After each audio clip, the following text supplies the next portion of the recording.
Hello, everybody, and welcome to the Fightful Boxing Podcast. It's been a while since we've done one of these, the Anthony Joshua versus Andrew Ruiz 2 live post show. I'm your host, as always, Carlos Toro, lead boxing reporter for Fightful.com. We're gonna get into the thick of things in just a second. Just kind of wait until more people show up in the live stream. For those of you watching for the first time ever, this is the Fightful MMA, Fightful Boxing Podcast on the Fightful MMA and Boxing YouTube channel. We do these live podcasts right after some of the big fights out there throughout the year. We did it for Canelo Alvarez. We did it we did it for Canelo Alvarez versus Sergey Kovalev. Sort of. We didn't do a live post show, but we did do a post show after that. We had the post show after the first Anthony Joshua versus Andrew Ruiz fight. Didn't do one for the Deontay Wilder fight because I was traveling to Puerto Rico, so I wasn't able to watch the fight in a place where I can also do a live podcast. But nonetheless, we're here. Anthony Joshua versus Andrew Ruiz 2 in Saudi Arabia on DAZN. Thank goodness we did not had a 90 to 2 hour wait, kind of like what we did with the Canelo Alvarez Sergey Kovalev fight. But we've already got a couple here in the live chat. Hawkeye KJ1 said, "What up, Carlos? Hey, we're here. Yeah, we're here. What's up? Thanks so much for coming here." Sam3 says, "I was here when Carlos had blonde hair." Yeah. Oh, that was an adventure when for those of you who have been longtime viewers of the Fightful Boxing Podcast may remember when I bleached my hair or I dyed my hair blonde for Puerto Rico in the World Baseball Classic. But yeah, it was a long time ago. Thanks so much for all of you who have been longtime viewers of the show and still coming into these live post shows to this day, almost in 2020. I really do appreciate it. Obviously Anthony Joshua versus Andrew Ruiz, it was going to be a big fight, and yeah, let's get down to it. Andrew Ruiz versus Anthony Joshua 2. This fight was, I said this multiple times. I said it before the first fight, after the first fight between Andy Ruiz and Anthony Joshua. I said it then, and I said it, and I'll say it now. The game plan for Anthony Joshua, it was there. It was laid out on the floor. It was very easy. It's a very simple game plan. Joshua, all he needed to do was use his length, use his jab, kind of stick and move, keep moving back, avoid Andy Ruiz from hitting the body, and that's pretty much what we saw.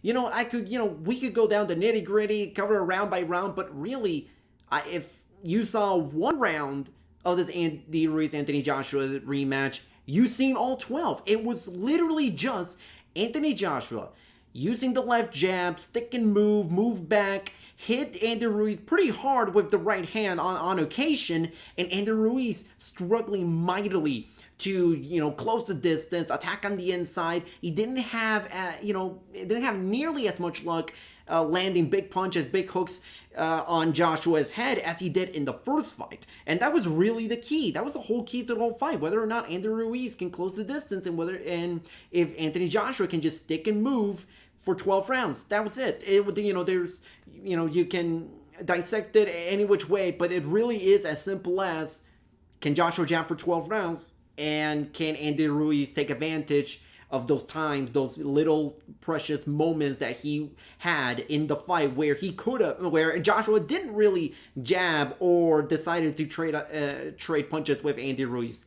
And that was the big question. And I personally, just going to say it out now, on the record, I've said it in another podcast, I thought Andrew Ruiz was going to beat Anthony Joshua. Not just beat, I thought he was going to stop Anthony Joshua. And the reason why I thought so was, looking at Anthony Joshua, seeing how his past fights, seeing how he operates, even though the game plan for Anthony Joshua was simple, just use the jab, and that's it, nothing else, nothing too fancy, you don't need to knock Andy Ruiz out, you can win this fight on the scorecards comfortably. But I wasn't entirely convinced that Anthony Joshua would be able to just stick to that game plan for 12 rounds. Because there have been moments in the past where we saw Joshua, kind of take an unnecessary risk and he'll trade with certain fighters. We kind of saw that in the Alexander Povetkin fight last year, where Joshua really was kind of in control, but there were moments where Joshua decided to kind of trade with Alexander Povetkin and make the fight, a close quarters fight, and Povetkin did land a few good shots on Anthony Joshua. And look, let's be honest, Anthony Joshua doesn't have the strongest chin in the world. He's been dropped in the past. He's been dropped by Andy Ruiz. He's been hurt in the past. He was knocked down to the canvas by an old man, Vladimir Klitschko. So he doesn't have a granite chin as maybe some other heavyweight fighters in the division have. But one thing he certainly does is the ability and the heart to certainly come back and eventually win a fight. And I do think that there was something to be said about the first fight, where Anthony Joshua, after he dropped Andy Ruiz in that third round, Andy Ruiz came back up. He was a little composed. He wasn't panicking. But Anthony Joshua, whether it was trying to send the Madison Square Garden crowd happy with a knockout, or he just got anxious all of a sudden, he kind of got desperate and just decided to attack and fight Andy Ruiz at close distance. And that really played into Andy Ruiz's hands, which eventually led to the 3-4 knockdowns that Andy Ruiz scored on Anthony Joshua back in June. So my whole thing was, will Joshua be at a point where, even though he may be winning the fight, is he really gonna be happy cruising to a decision win on the judges' scorecards? And I wasn't entirely convinced that he would do that. I thought there was going to be a point where Joshua was going to decide, all right, I really need to get a knockdown. I really need to make the statement. I have to knock out Anthony Ruiz, just like he stopped me back in June. But I'll give Anthony Joshua all the credit in the world. He did exactly what he needed to do. He needed to just stick and move and jab his way, because he's way too long, he's way too tall. And if he just did that, Andy Ruiz didn't have an answer. He couldn't find a way to attack Anthony Joshua up close, because there was no space, there was no moment in the fight where Andy Ruiz could just do that. And it really is, it was just as simple as that. Kind of going into the live chat for just a quick second. DM said, do you think that Andy Ruiz didn't look like himself in the first fight? He was so timid today. He didn't try to attack at all and didn't throw with as much power. Hydro Galvez says, Carlos, the way AJ fought Andy Ruiz, would he fight someone like an Usyk? I will get into remind me about the whole Usyk question, because that really is an interesting question to kind of dissect what Anthony Joshua's future looks like. But, going back to the way Andy Ruiz looked today compared to how he looked in the first fight. I mean, obviously everybody's going to point out,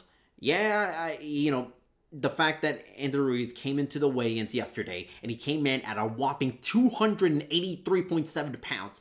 I believe that might be the second heaviest a fighter's ever weighed in like modern heavyweight title history. I believe that is the way. I could be wrong, but just off the top of my head, I believe that is the second heaviest in history. And a lot of people were very concerned about that. A lot of people had questions about Andy Ruiz's commitment and hunger coming into this fight, because when you're chasing the title versus when you have the titles, it's a completely different mindset that a fighter has, whether it's on purpose, by design, or just the way it is. It's instinctual. The way Andy Ruiz, I thought the weight wasn't going to play that big of a factor, because Andy Ruiz came in fully clothed with some sombrero, and he came in 283 pounds, and everybody kind of got scared of that number. And I thought that was, if he really kind of took off his clothes, if he took off the sombrero, he was going to be much closer to the 268 pounds that he was targeting. And I thought that, even with that, there was some concern, the fact that maybe he didn't take this fight as seriously as in the first, or at least from a keeping himself physically fit and physically ready standpoint. There was a plan. From the Ruiz side, the original plan all the way back in the late summer, was for Andy Ruiz to come into the fight at, I believe, 255 pounds, which would be 10 to 13 to 15 pounds, or whatever it is, pounds less than the first fight. He came in at 268 the first time around, and they want Andy Ruiz to be lighter. Then later, midway through camp, and this is what Manny Robles told me and the media in a media call back on Thursday. They said, that was the original plan, but then we decided 268 maybe where he operates best. And then came the weigh-ins, and he came looking at 283, and then everyone was concerned. And I get it.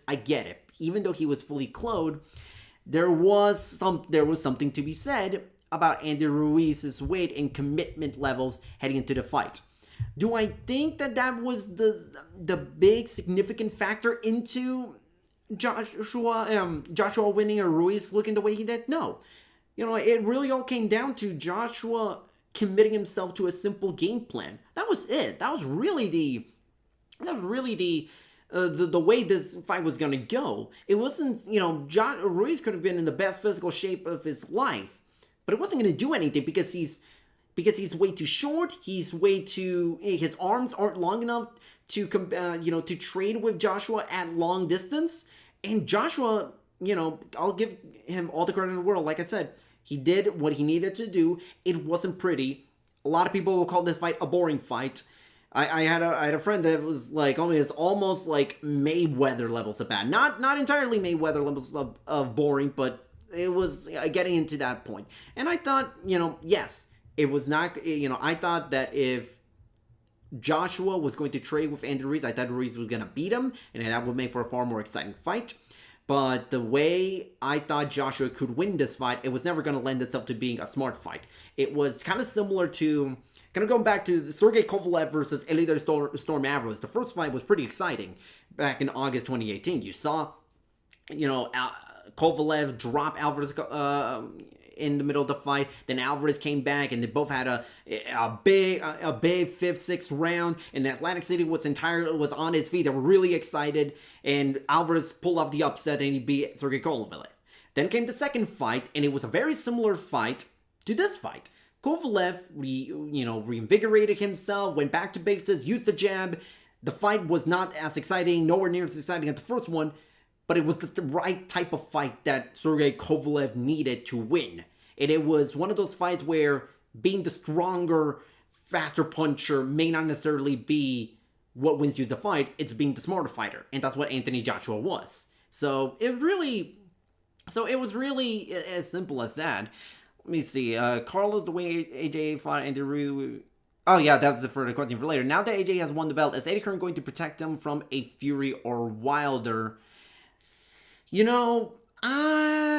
That's okay. There's really not, I wouldn't say protect him, but there is something to be said about the fact that we still were not able to get a Joshua versus Wilder fight made. I've never really considered Joshua versus Fury a possibility, and that's really mainly because you have Eddie Hearn, who is Anthony Joshua's promoter, and then you have Frank Warren, who is Tyson Fury's British promoter, and those two are almost always at each other's throats. And that's why when Demetrius Andrade and Billy Joe Saunders, when they were in the buildup of their eventually canceled fight last year in Boston, that was such a big story, because you never see, Eddie Hearn and Frank Warren working together on a big fight. And in this case, I just don't see it happening. There is a reason why you never see those types of fights happen, because those two promoters really don't like each other and never do business with one another. It took a Saunders versus Andre where the WBO essentially had to force that fight to happen for Eddie Hearn and Frank Warren to play nice. So it's really just a simple matter of that. It's in 6 months for a rematch so early. I mean, Charles versus rematch has been a year. That is one other question. Manny Robles told me, over the phone earlier this week that he was actually very surprised that the rematch took 6 months to happen. He thought that the way Joshua lost and the way, the weight of the world was on Joshua's shoulders, and he failed and he got embarrassed at Madison Square Garden. He thought the one route he could, and maybe to some at the time should have taken, was maybe take a tune-up bout, get your confidence back ready, or rest up for a little while longer instead of going for the immediate rematch. But I'll give Joshua a lot of credit, because he did figure out what he needed to do and what he did wrong in that first fight, and he corrected it all. I thought Joshua could not have boxed more brilliantly, could not have boxed better than he did maybe throughout his entire career. He didn't get the knockout, but that didn't matter. That was not the whole point of the story. Maybe if, against like someone like a Dominic Brazil or a Charles Martin, where, get a knockout win is what you should expect from Joshua. This one, I didn't expect Joshua to knock Andy Ruiz out, even if I did predict it that Joshua would knock out Andy Ruiz. Joshua certainly has the power to knock down and even knock out Andy Ruiz, but the whole question about knocking Andy Ruiz out, that's never been something that Joshua should have focused on, and it should be on being the better boxer. And he was the better boxer on this night. And I think that with his size, his physical attributes, which is unbelievable, his, boxing acumen, let's be honest. Let's not, Joshua's not someone who will just go for the KO power. He's not, some guy with brute force and that's it. Guy won an Olympic gold medal in the amateurs. So he knows how to box. It was just a matter of, in the first fight, Ruiz got, I don't want to say it was a lucky punch, because I don't think lucky punches really do exist, at least at that stage in the pro game. But Joshua got hit with a punch to the side of his head, behind the ears, where that's not something you can recover from in a minute or two, or even a round or two. That's something that's going to stay with you for a long time throughout the fight. And Ruiz took advantage, and he stopped him. So I do think that maybe that fight should have been, I thought Ruiz won that fight fair and square, the first one, and I thought Anthony Joshua won that fight fair and square. So I think 6 months, I like the fact that that only took them 6 months to get to this point, and not 12, not 18, not 24 months to get to this point. That, Eddie Hearn and Anthony Joshua recognized, listen, this massive upset for, in the sport of boxing kind of was revitalized for a little bit because of the shock value that we got. And they struck while the iron is on, which is, what a lot more than can be said for a lot of other fights that, are taking way too long to take. I mean, look at Fury versus Wilder. That fight was, that rematch was there. It should have happened this past May. And no, instead they thought, well, let's give Fury a couple more fights in the United States. Let's build his U.S. profile. Let's send him to WWE for a little bit and make the rematch against Deontay Wilder that much bigger. Does it really feel like the rematch, has as much steam as it did right after the first one? And when they're entertaining the fight again, from this past May, and it never happened? I'd argue no. I'd argue that the rematch has lost a little bit of steam that it could have kept had the rematch just taken place 6 months later. And, I thought the steam and the excitement of this rematch, it was still there for the most part because they didn't take 12, 18 months to happen. So now we're kind of focused a little bit more on the future of Anthony Joshua, because it's very interesting what the future holds for him. So let's see. Someone asked on the live chat here on YouTube, what happens to Trevor Bryan? Isn't he the mandatory? So let's kind of break it down with Anthony Joshua and Anthony Joshua in his future. So he has 3 belts: the WBA, the WBO, and the IBF.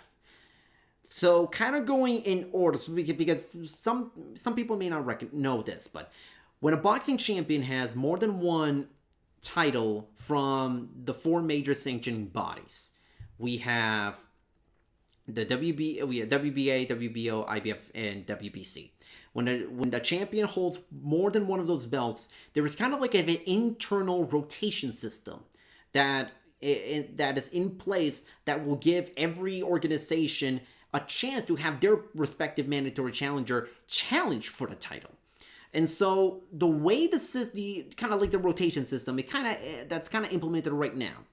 It's the IBF mandatory challenger, Kubrat Pulev, who has been the mandatory challenger for God knows how long, I believe since last year, if I'm not mistaken. So right now, Kubrat Pulev has been the mandatory challenger for 14 months now going into 2020, and still no title shot set in stone. So it's kind of that's Kubrat Pulev first.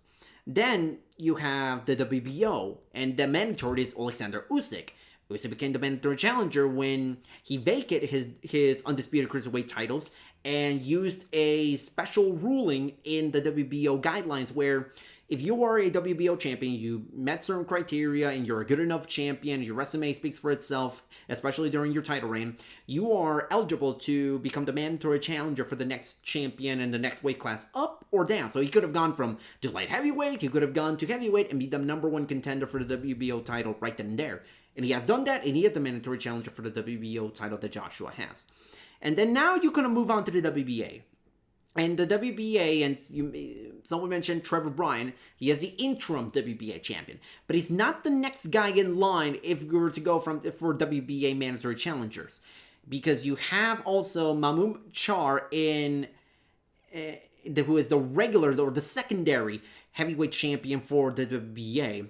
But the way the thing is set up right now is that the plan is, or at least the plan was supposed to be, Char versus Trevor Bryan, secondary champion against interim title holder. But that fight, I don't know what the hell is going on with it.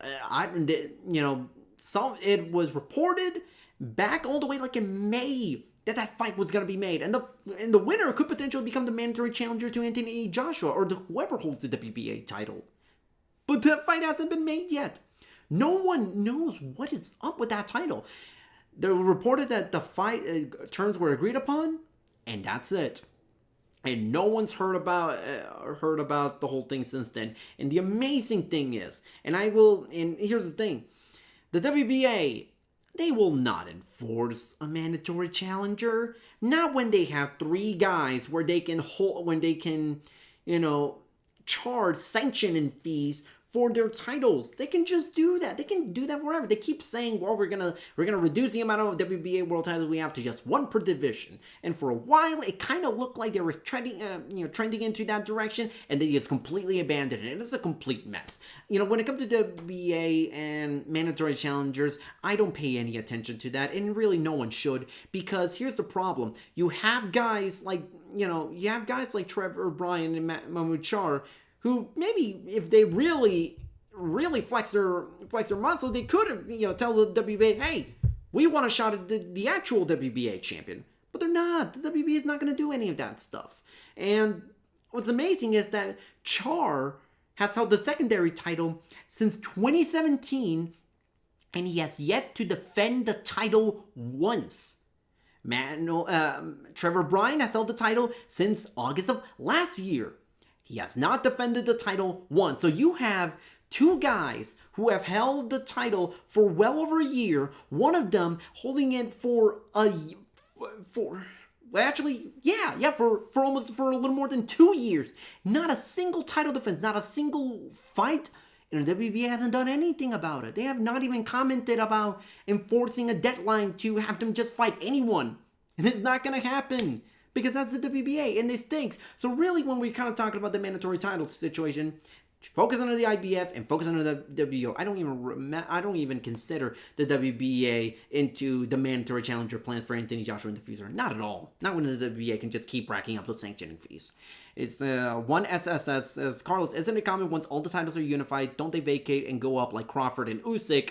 Isn't it for expense sanctioning fees? Well, in the case of Crawford and Usyk, it was because of the WBO ruling that I mentioned earlier. Whereas if you're a WBO, you can petition to the company to the organization that you should be considered something called a super champion for the WBO, which is not the same as the WBA champion, which is just an excuse to create another title. The WBO super champion is it's an honor given to you that allows you to move up to the next weight class and become the mandatory challenger. That's exactly what Crawford did. That's exactly what Usyk did. And that's kind of more or less what Canelo Alvarez with the WBO light heavyweight title could do. It's not set in stone, but it's something he could do. Just to kind of give you an example, like Canelo Alvarez can just vacate the WBO title light heavyweight and just say, I want to become the mandatory challenger for the WBO super middleweight title. And he could very well do that, and WBO would just grant him, and we could potentially have that fight happen. So really, it's kind of touch and go. It's unified champions. It's a little tricky because when you say unified champions, some say the holder of all 4 belts, which is undisputed champion, or just unified, which is hold 2 or 3 of any combination of the 4 major titles. So it's really going to be it's just going to be a matter of what happens next, but I do believe that Kurapulev, the IBF mandatory challenger, is going to be next for Anthony Joshua. Bill Blast asked on the chat, is there going to be a third fight, or is Joshua moving on to the Wilder Fury winner? And I don't think they're going to go for the Wilder Fury winner. The fight between the two of them has not been, the fight between the two of them hasn't happened yet. And Joshua and Eddie Hearn, they're kind of tired just constantly calling them out, and nothing's happening. At least that's what they say. I'm not saying that's what's happening, but that's what they say. We keep calling them out, and no, they're not budging, so it's just out of our hands. But so it's just gonna. So it is what it is. Joshua's has his mandatory challengers, and if you do want an undisputed heavyweight champion, unfortunately, it's gonna have to wait until 2021 because Joshua has mandatory challengers, and if he decides to skip any of them, he will either vacate one of the belts or he'll be stripped. And that's really, and it's kind of a shame that we're kind of so fixated on the organization belts to crown the undisputed champion. But that's the way it is. That's the way boxing is in 2019. It's not a perfect system. To some, it's not even a good system. But it is the system that we have in place, and it will remain being that system until we see a wide reformation, among all the sanctioning bodies. And I don't think that's something that's going to happen anytime soon. All the organizations, they have their own agenda, and they have their own, criterias and their own guidelines to follow.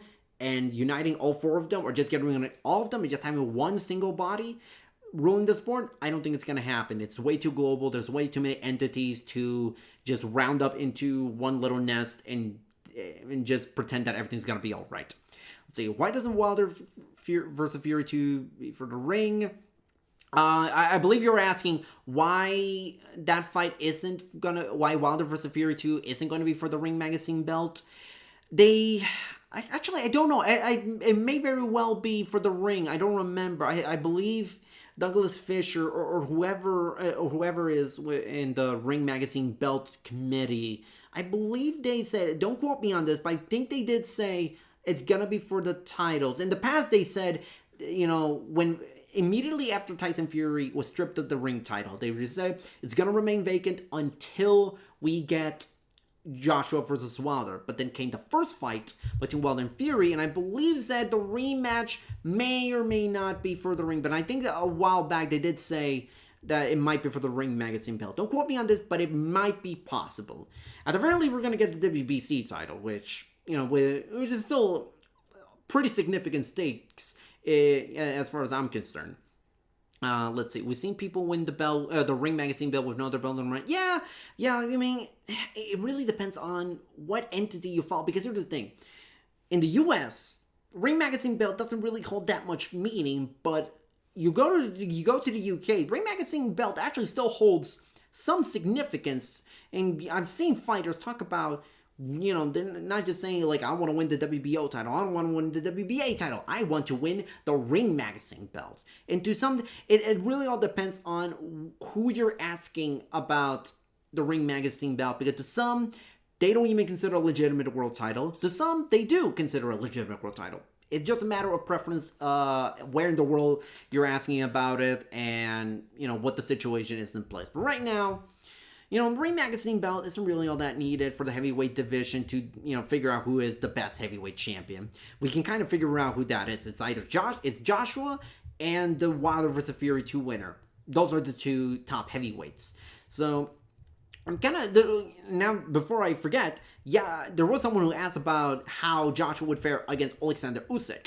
And I believe the question was, would the Joshua that we saw today be able to do the same and win against Alexander Usyk? If he has the same Joshua that we saw today, I'm not sure he would beat Usyk. He would certainly struggle a lot more. He would certainly struggle a lot more against Usyk, because I do think Usyk is a smart enough of a fighter and a mobile enough of a fighter to be able to find a way to neutralize Joshua's length and reach advantage far quicker than Ruiz did in the 9th and 10th round when he landed a couple of good right hands, but that's really all he did. He didn't really do anything else aside from, towards the end of the 9th and 10th round, or at least I guess 8th and 9th round, or around those few rounds. But I think Usyk would maybe find a way to even hurt Anthony Joshua much more convincingly than he did in the first fight. Than Ruiz hurt Joshua in the first fight, because Ruiz hurt Joshua with one single big right hand, and he was just unable to, and Joshua was unable to recover for the rest of the fight. But I think Usyk, first of all, I think it would take a while if those two fought. I think it would take a while before Usyk really got into the rhythm. He is known to be a slow starter, a slow methodical starter, because he doesn't take time to, he doesn't go at it immediately and attack at full throttle. He likes to take his first few rounds, analyze his opponents, see what's up, and Usyk, his ring IQ is unbelievable, is arguably the best in boxing right now, that he can take the first couple of rounds and beat Anthony Joshua. I don't know if he would knock him out, because Usyk has a lot of power, but he doesn't have, killer Joshua Wilder levels of power. He doesn't have that. But he certainly is strong enough to hurt, drop, and even knock Anthony Joshua down. As we've seen Joshua get knocked down in the past, and I think I would put Usyk's power maybe just a tad above Vladimir Klitschko when he fought Anthony Joshua the first time. So he could drop in. I certainly would be a really good fight, and I really would love to see that fight down the road. I just don't know if, it just depends on what's going to happen with the title situations that I mentioned earlier. It says, Carlos, I don't trust boxing judges, in the John Ryder Callum Smith fight. John Ryder got fired, wasn't even a split score. Just, I guess, my real quick two thoughts on that fight. Yeah, I thought John Ryder won that fight. I thought Callum Smith did not do enough. I thought John Ryder made the fight very, very difficult. He attacked surprisingly well on the inside, and I had John Ryder winning that fight 115-113.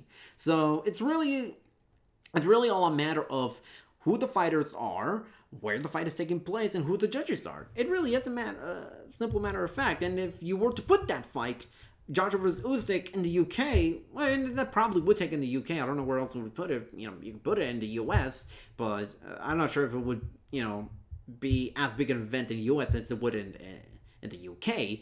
But Joshua would definitely have an edge in that fight. The fight we're going to the scorecards. There is something to be said about fighters on their home turf getting the nod in their, in their respective countries, and we've seen enough screwy scorecards in the UK this year to kind of think that, you can't confidently say Alexander Usyk would beat Joshua on the scorecards.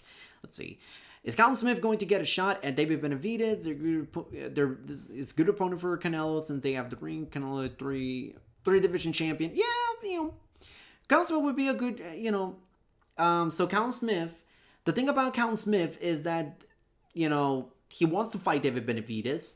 And they did petition the WBC to make that fight happen, but it's not going to happen anytime soon. Maybe not even in 2020. Because David Benavidez has to get through as mandatory challenger, Anthony Yildirim, first. Then, David Benavidez will be allowed to make a voluntary title defense against anyone ranked in the top 15 of the WBC, or even against any of the other champions. And then the WBC will order Callum Smith versus David Benavidez. But that's not going to happen maybe until late 2020, early 2021 at the earliest.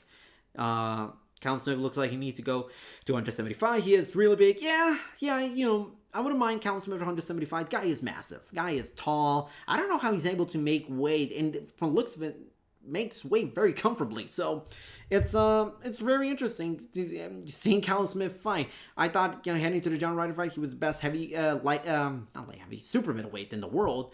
Now, I just don't think that it's, super middleweight is such a deep division right now. I just don't know if Callum Smith, I can really confidently say, especially after the fight against John Ryder, that he would win. Do you guys have any other questions for me to answer? Just any topics you want me to bring up for the remainder of the podcast, let me know. You can put it out on our live chat right below where I am if you're watching on YouTube. And kind of going real quick through for the main card of the Anthony Joshua Andy Ruiz rematch, because there's a couple of things that are things that I want to point out. So opening off, it's Muhammad Rasul Majidov, and I hope I pronounced that correctly, beating Tom Little. Stoppage second round. Thought this was a very easy. I thought it was gonna be a very easy fight for Majidov. You know, guy, tremendous amateur pedigree, matchroom boxing, scooped him up right as he turned pro, and he is a guy that maybe down the road could potentially be someone that could be a real player in the heavyweight division. I'm not sure I'm convinced of that right yet, because Tom Little's not really a guy that you can put someone in, and after you beating Tom Little, you can confidently say, oh yeah, this guy's going places. So there is still, there's still a lot for Majidov to do before I can really say he's going to be someone that's going to be a top 10, top 5 fighter for years to come. But he's on his way there. I like Majidov. You know, he's going to be a real good prospect. I wait to watch out for the next couple of years. Are you going to break down Charlo versus Hogan? I can talk real quick about that fight at the end, but I'd say you maybe expect a podcast next week, kind of giving my thoughts, my post-fight thoughts on Charlo versus Hogan. That's going to be a pretty interesting fight. I have Charlo winning that fight, but I'll talk a little more about that later in the show. Filip Hrgović versus Eric Molina. Hrgović is, one of the heavyweight division's fastest rising prospects. I like him a lot. Stops Eric Molina in the third round.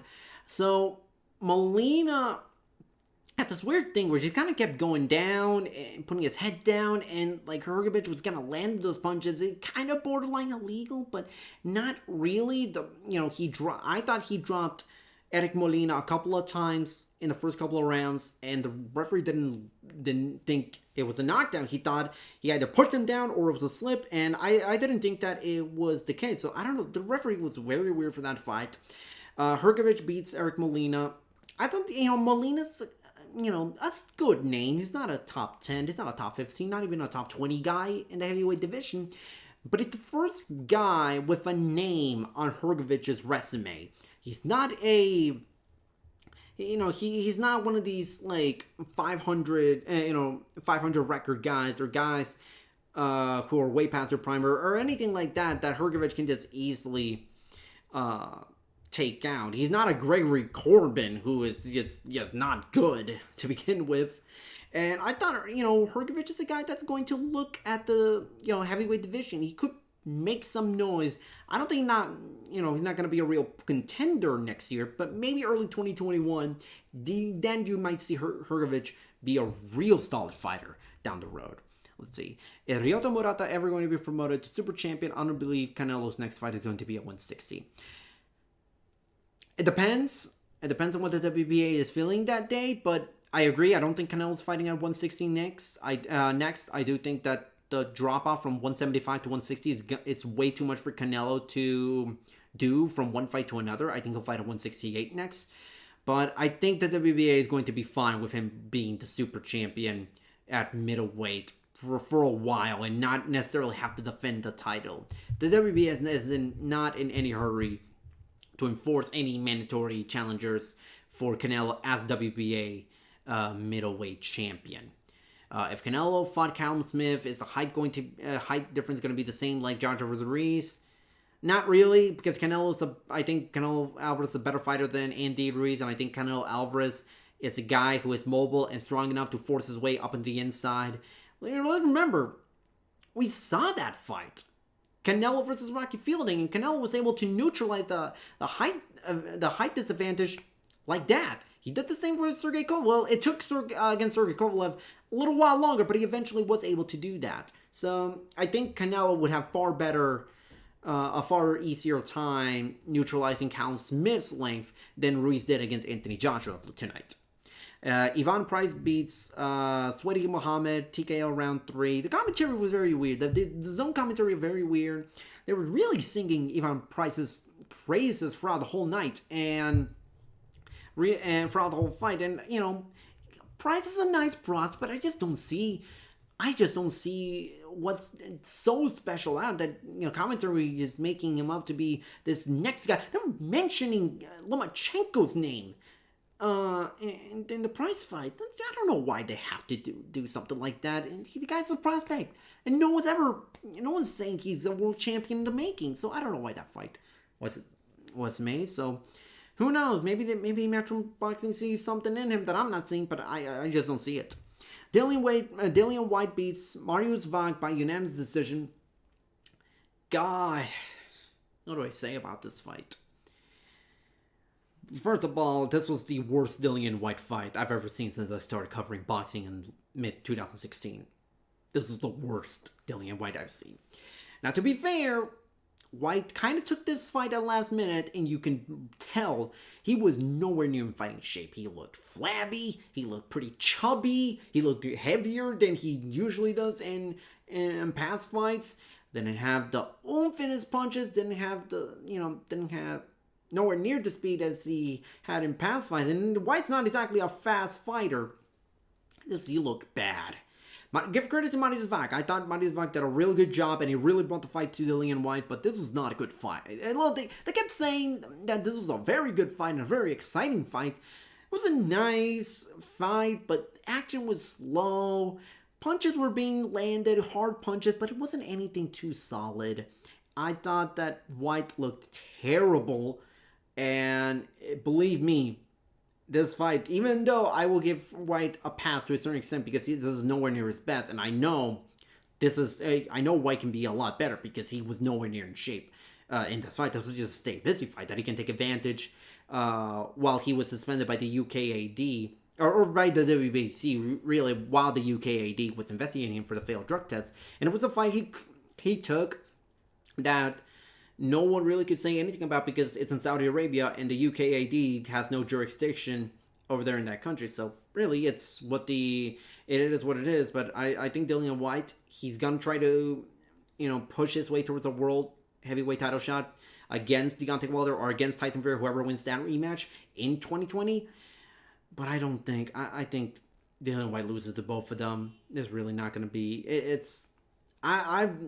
White's stock has certainly dipped a bit, and even before the failed drug test, his stock has kind of gone down just a little bit, and I'm not really way too high on Dillian White right at this moment. Alexander Povetkin against Michael Hunter, fight to a split draw. This was the best, in my opinion, this was the best fight of the night, and I thought this fight was going to be the best fight of the night, or at least of the undercard. Povetkin and Hunter, the story of this fight really was Hunter kept landing hard shots after hard shots. At certain moments, at every few rounds, he would land a good shot, and Povetkin would answer right back and take advantage of Hunter, who just try to go for the knockout, try to brawl, instead of outboxing the older, past his prime, Alexander Povetkin. And it was a real scrap. I had Povetkin. I had a 115, 113 for Michael Hunter, but in reality, this fight, it ended in a draw, 115, 113, 1-2 each, and 114, 114 at the lone card, at the lone card that didn't have a winner. I thought, a draw was good. A draw, no one likes a draw, but I thought the draw was maybe the right call because no one really kind of proved themselves to be the definitive winner. And I wouldn't mind if that fight can be made again in 2020. And the winner of that fight could maybe fight Mahmoud Char or Trevor Bryan for the regular or interim WBA titles down the line. So maybe I wouldn't mind a rematch. Those two fight. It wasn't anything special, but it was the good action throughout 12 rounds. So I would be down to seeing that fight happen. I'm gonna go back to the chat real quick. When is Keith Thurman's next fight? He's really good. He could have fought Mayweather. I would like to see him with a belt, maybe an opponent like Alexander Besputin. Is it possible since he's in PBC? So Thurman, I don't know when he's gonna fight next. It might take a while before we see Thurman again. Maybe I say maybe spring is when you should expect Keith Thurman to be back, early spring. As far as Alexander Besputin is concerned, the WBA did order Besputin to fight Yordenis Ugas. who is the mandatory challenger. I don't know when. I don't know when the WBA consider him to be consider Ugas to be the number one contender for the title, but it is what it is. I think Ugas actually beats Alexander Bespin. I think Ugas is a savvy enough of a fighter. I think his power is underrated, in my opinion. Because you look at the knockout numbers, you think, well, this guy doesn't knock out anybody. But I do think that he hits harder than what the numbers may indicate. And I do think that it's going to be a good fight whenever that fight gets made. I would say expect that fight, Ugas versus Bespin, either in between mid-March and mid-April. I think that's right around the time frame you should expect that fight. Let's see. The last fight before we got the Ruiz Joshua main event, Diego Pacheco versus Salamani Saidi. He knocks him out in the first round. God damn. You know, it was earlier in the week, the DAZN said, oh, well, this fight's gonna end. You know, both fighters, Joshua and Ruiz, are gonna make their ring walks at 3:45 p.m. Eastern, and then the main event starts at 4 p.m. Eastern. First of all, I didn't believe that for a goddamn second. I did not think they were going to be that strict. If there was an opening, just the slightest bit of a window to extend that card and get some last-minute subscriptions, last-minute people tuning into the fight, they were going to do it. And they did. But credit to Diego Pacheco, who I think is a phenomenal 168-pound prospect. He knocks out Salamani Saidi like 90 seconds into the fight with this just unbelievable right hook. It's incredible. It really is a good knockout to go out of your way and watch. Pacheco's really good. He's very young. He's like 18 years old, but the dude has a ton of potential. He is going to be. He's tall. He's still growing into his body, and he's strong. Guy is phenomenal. He loves getting knockouts early in the fight. I think he's going to be someone that could be a real player at 168 pounds for years to come. It's going to be interesting to see how he develops, but I do have to say Diego Pacheco is a guy to watch out for in the future. Let's see. Anybody else got anything to say in the live chat? I can't believe Francisco Alvarado, I think you mean Rene Alvarado, is champion despite a loss. No wonder Lozano Cruz is super champion. Oh, hold on. Just because a fighter has 8 losses on the resume doesn't mean that they're not worthy of being champion. Look at guys like Tim Former, who like lost a lot of fight very early on in his career. He eventually became the IBF Super Featherweight champion. It's going to be, fighters. That's the thing about boxing. 1 loss, 2, 3, 4 losses, they don't necessarily have to define your career. They don't. Look at Manny Pacquiao. How many times has he lost? How many times has he been knocked out? He lost to guys like Jeff Horn. He got knocked out in unbelievable fashion by Juan Manuel Marquez. And he's still one of the greatest fighters of this past generation. Losses don't define your career necessarily. Rene Alvarado earned his shot to fight Andrew Cancio a couple of weeks back. He earned that right. And he beat Andrew Cancio. And he deserves to be called the rightful WBA Super Featherweight champion. Lozano Cruz, he may be recognized by the WBA as the true champion. But you go back to the lineage of the titles. Rene Alvarado's title, his title should be the one known as the world champion, because Rene Alvarado beat Andrew Cancio, who beat Alberto Machado, who beat Jarrell Corrales, who at the time was, it's a case of he beat the man, to beat the man, to beat the man, to beat the man. And I don't know why, the WBA is so fixated on not making that title the super champion. It's giving it to the PBC fighter, to Gervonta Davis, to Leo Santa Cruz. Not fair to Rene Alvarado. It wasn't fair to Andrew Cancio. Wasn't fair to Alberto Machado. So, look at my thoughts. 1 loss doesn't define your career. Not even 8 losses necessarily define your career. Sometimes it's not how you. And I really hate to say this cliche, but it's not about how hard you hit. It's about how hard you can get hit and get back up. Let's see. What else you guys got in the chat? It's true that Errol Spence isn't clear. As far as I'm concerned, he is not. And the WBC has certainly made it seem like he hasn't been cleared. So that's kind of what I'm going by. It might be a while before we see him back. I don't know what his condition is. I don't know the exact specifics. But it is safe to say that he isn't clear for in-ring action. He is not. Let's see. Well, one fight that's been quiet as late as Teofimo Lopez versus Rijakomei, who wins. That's a good fight. I really like that fight. I think that fight, because we're all swept up in this Joshua Ruiz thing, and we just got from the Deontay Wilder fight. That fight's gonna be flying under the radar. But I like that fight. Teofimo Lopez. I think people are really. I don't know why people have been really down on Teofimo Lopez after the last fight. And I thought, you know what? Sometimes styles makes fights, and sometimes you struggle against certain type of fighters, sometimes you don't. But I think Lopez really is the real deal. I think Richard Comey is a great champion. I think he certainly is a solid guy that can definitely give Lopez a ton of trouble.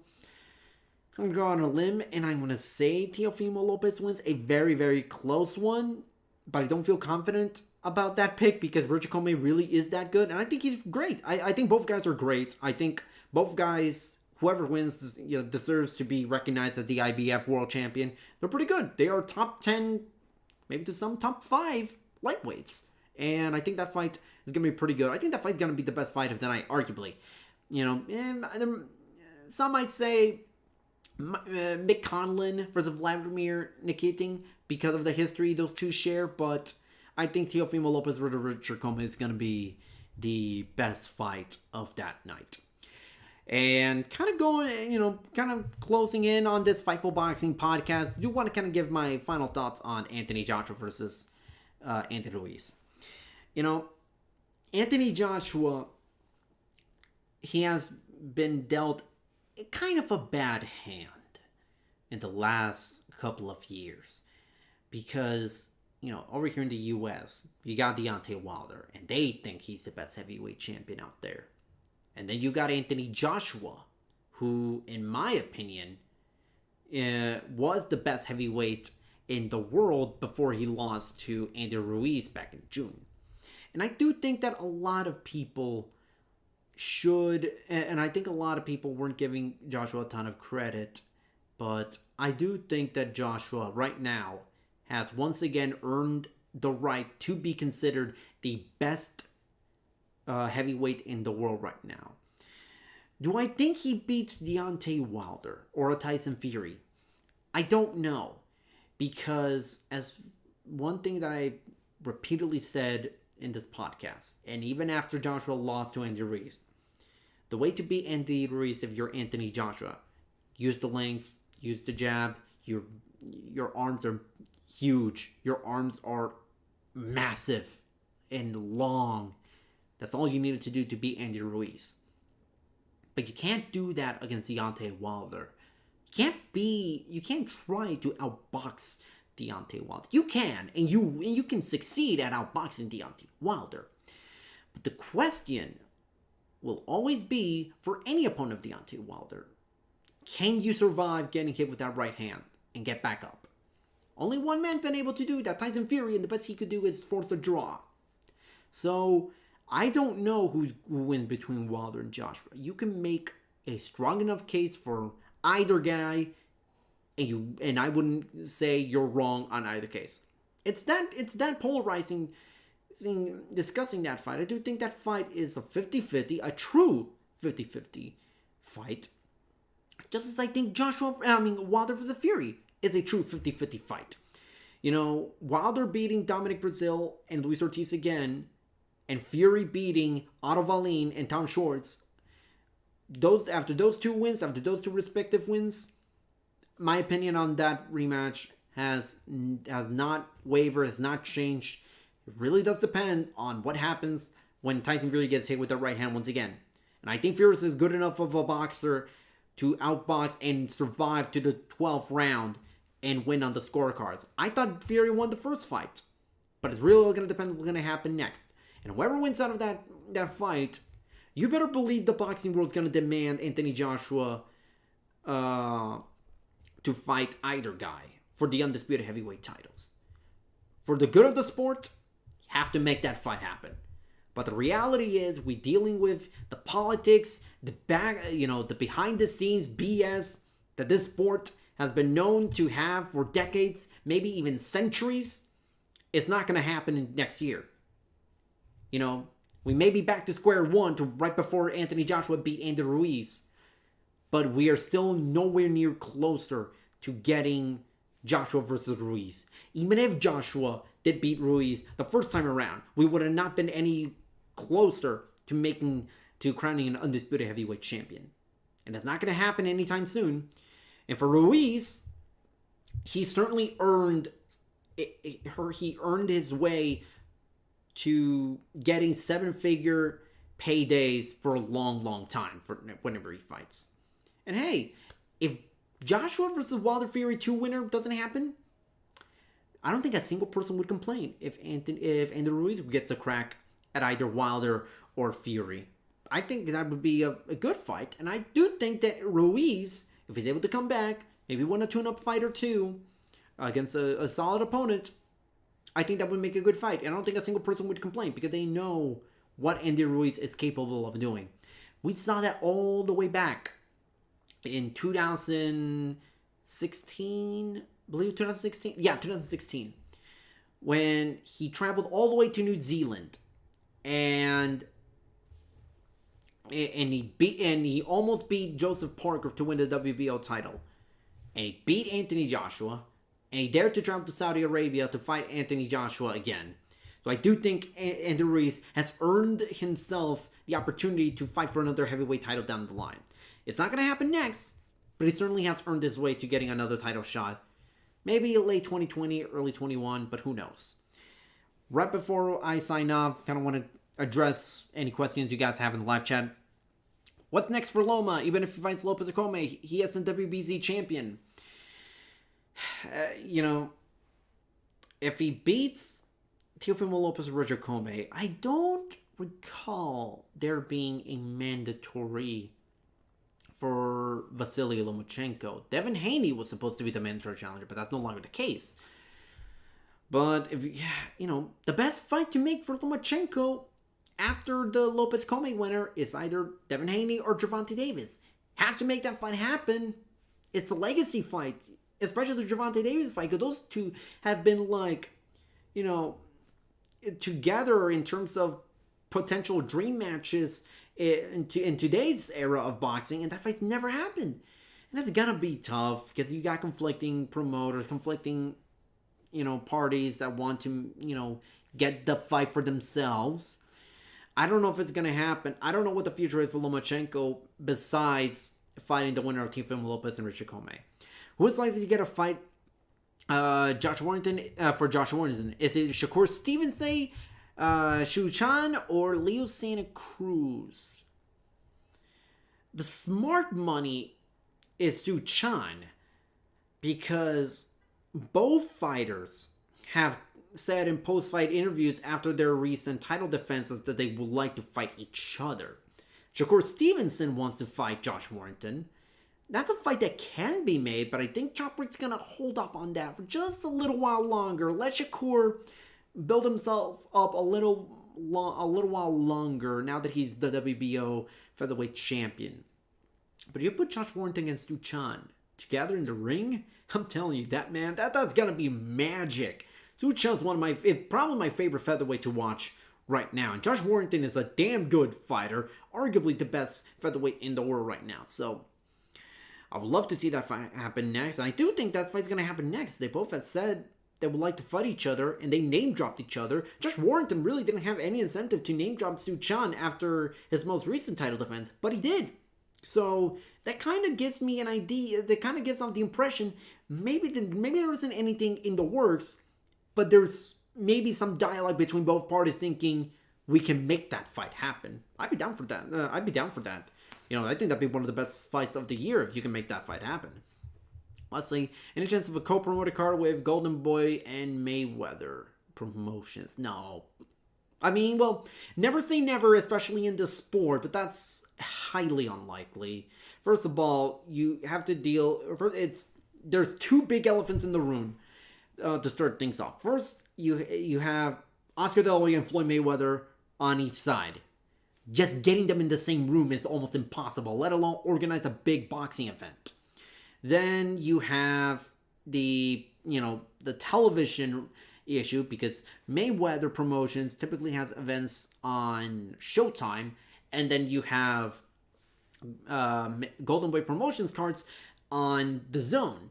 Now, I say it's more likely for the Golden Boy side to have to come over to the Mayweather Promotions side on the network thing, because Golden Boy Promotions, aside from guys like Ray Vargas and Canelo Alvarez and a couple of and Ryan Garcia and Virgil Ortiz, a lot of, aside from their top prospects or champions, they're more than willing to play ball as far as letting a fighter or two fight on other networks. They're more than capable of doing that, of allowing another promotional company to sort of handle the television duties. But I just don't think it's gonna happen. I mean, Oscar and Floyd Mayweather don't like each other. They don't. They legitimately don't. They have a lot of bad blood between each other, not just as fighters, but as promoters. So I just don't see that happening. So that about wraps it up for this edition of the Fightful Boxing Podcast. Thank you so much for everyone who has tuned in. Really enjoyed talking to you guys about this fight, Anthony Joshua versus Andy Ruiz 2. I thought that was a tremendous performance from Anthony Joshua, becoming the new WBA, WBO, IBF champion. Head on over to Fightful.com for all the latest news on pro wrestling, MMA, and boxing. If you're listening on iTunes, leave us a review, leave us a rating. We really do appreciate that. Head over to Fightful Select, our Patreon. We release tons of exclusive content, especially on the pro wrestling side. If you're into that, podcasts every single day, whether it's on Fightful Select or on Fightful.com. We have tons of content from pro wrestling, MMA, and boxing. I believe Sean Ross Sapp is going to be doing something with the Tito Ortiz-Alberto Del Rio fight. So that's going to be very, very interesting to watch out for. But until then, this has been Carlos Toro from Fightful.com, signing out.